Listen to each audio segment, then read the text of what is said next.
অপুদের সাথে তো আমার আড্ডাবাজির খাতির নাই কোনো, মানে অনেক রাগ জিদ মনে হচ্ছে মারে ফেলবো আমি। শোনাবো সম্পূর্ণ ফোন আলাপ। তার আগে বলতে চাই, গলায় গলায় পিরিত যে অপু বিশ্বাসের সাথে বুবলিকে শিক্ষিত বকরি বলেছিল যে অপু বিশ্বাসের জন্য, সেই অপু বিশ্বাসকেই এবার পল্টিবাজ সুবিধাবাদী বলল পরিমণি। 6 মাস হিন্দু আর 6 মাস মুসলিম, 6 মাস আওয়ামী লীগ, 6 মাস বিএনপি, পল্টিবাজ সুবিধাবাদী কাকে বলে দিদি কিন্তু দেখিয়ে দিলেন। পরীর এই ফেসবুক পোস্ট দেখে সাধারণ দর্শকরা মন্তব্য করেছেন। ফাহিম ফয়সাল লিখেছেন, আপনি তো 3 মাসও থাকেন না কারো সঙ্গে। সিরাজ লিখেছেন, এই জীবনে প্রথম পরী একটা পরীর মতো কথা বলেছে।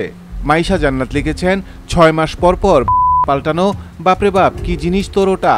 আসিফুর রহমান চৌধুরী লিখেছেন, অপু জাতীয় পল্টিবাজ, তাকে এভাবে ধুয়ে দেওয়ার জন্য ধন্যবাদ। এই বিষয়ে পরীর সাথে ফোনে যোগাযোগ করা হলে তিনি বলেন, অপুদের সাথে তো আমার আড্ডাবাজির খাতির নাই কোনো। হ্যাঁ, অপুদি কি রান্না করতে মানে ওই ধরনের রিলেশনও নাই। খুবই মানে অপুদিকে মানে পছন্দ করি, ভালোবাসি খুব, এটা সত্যি। কিন্তু উনি আমাকে কতটুকু পছন্দ করে এটা আমি বুঝতে পারি না মাঝে মাঝে। আমি কখনই মনে করতাম না, কারণ আমি দেখতামই না সে কি করে। আমার যেহেতু অ্যাক্টিভ থাকতে হয়, তো আমার 2টো ফোন। একটা হচ্ছে আমি শুধু আমার কাজগুলো আপলোড করে বা যেটা জানানোর হয় যে কাজগুলো থাকে সেগুলো আমি করে জাস্ট বের হয়ে যাই। ওটার মধ্যে কিন্তু আমার মেসেঞ্জারও নেই, হোয়াটসঅ্যাপও নেই। আবার অন্য একটা ফোনের মধ্যে হোয়াটসঅ্যাপ অ্যান্ড মেসেঞ্জার।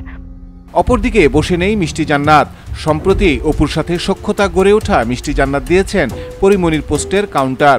তিনি লিখেন, কারণে অকারণে মানুষ চরিত্র বদলায়, দল বদলানো কোনো ব্যাপার না।